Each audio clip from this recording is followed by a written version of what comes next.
గుజరాత్లోని సూరత్లో ఉన్న సచిన్ పాలి గ్రామంలో శనివారం 6 అంతస్తుల బిల్డింగ్ కుప్పకూలిన ఘటనలో 7గురు మృతి చెందారు. ప్రమాదంలో మరో 15 మంది గాయపడినట్టు పోలీసులు తెలిపారు. 2017లో నిర్మించిన అపార్ట్మెంట్ బిల్డింగ్ అనూహ్యంగా ఇప్పటికే శిథిలావస్థకు చేరుకుంది.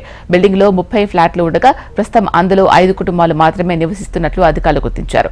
గత కొన్ని రోజులుగా అక్కడ కురుస్తున్న భారీ వర్షాల కారణంగానే బిల్డింగ్ నానడంతో ఒక్కసారిగా కుప్పకూలినట్లు పోలీసులు స్పష్టం చేశారు. శిథిలాల కింద చిక్కుకున్న వారి కోసం ఎన్డీఆర్ఎఫ్ బృందాలు గాలింపు చర్యలు కొనసాగిస్తున్నాయి. భారీ ప్రొక్లైన్లతో శిథిలాలు తొలగిస్తున్నారు.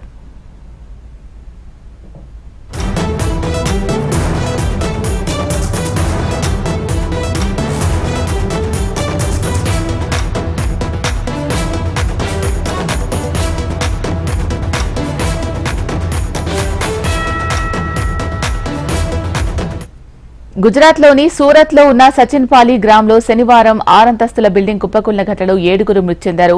ప్రమాదంలో మరో 15 మంది గాయపడినట్టు పోలీసులు తెలిపారు. 2017లో నిర్మించిన అపార్ట్మెంట్ బిల్డింగ్ అనూహ్యంగా ఇప్పటికే శిథిలావస్థకు చేరుకుంది. బిల్డింగ్లో 30 ఫ్లాట్లు ఉండగా ప్రస్తుతం అందులో 5 కుటుంబాలు మాత్రమే నివసిస్తున్నట్లు అధికారులు గుర్తించారు. గత కొన్ని రోజులుగా అక్కడ కురుస్తోన్న భారీ వర్షాల కారణంగానే బిల్డింగ్ నానడంతో ఒక్కసారిగా కుప్పకూలినట్లు పోలీసులు స్పష్టం చేశారు. శిథిలాల కింద చిక్కుకున్న వారి కోసం ఎన్డీఆర్ఎఫ్ బృందాలు గాలింపు చర్యలు కొనసాగిస్తున్నాయి. భారీ ప్రొక్లైన్లతో శిథిలాలు తొలగిస్తున్నారు.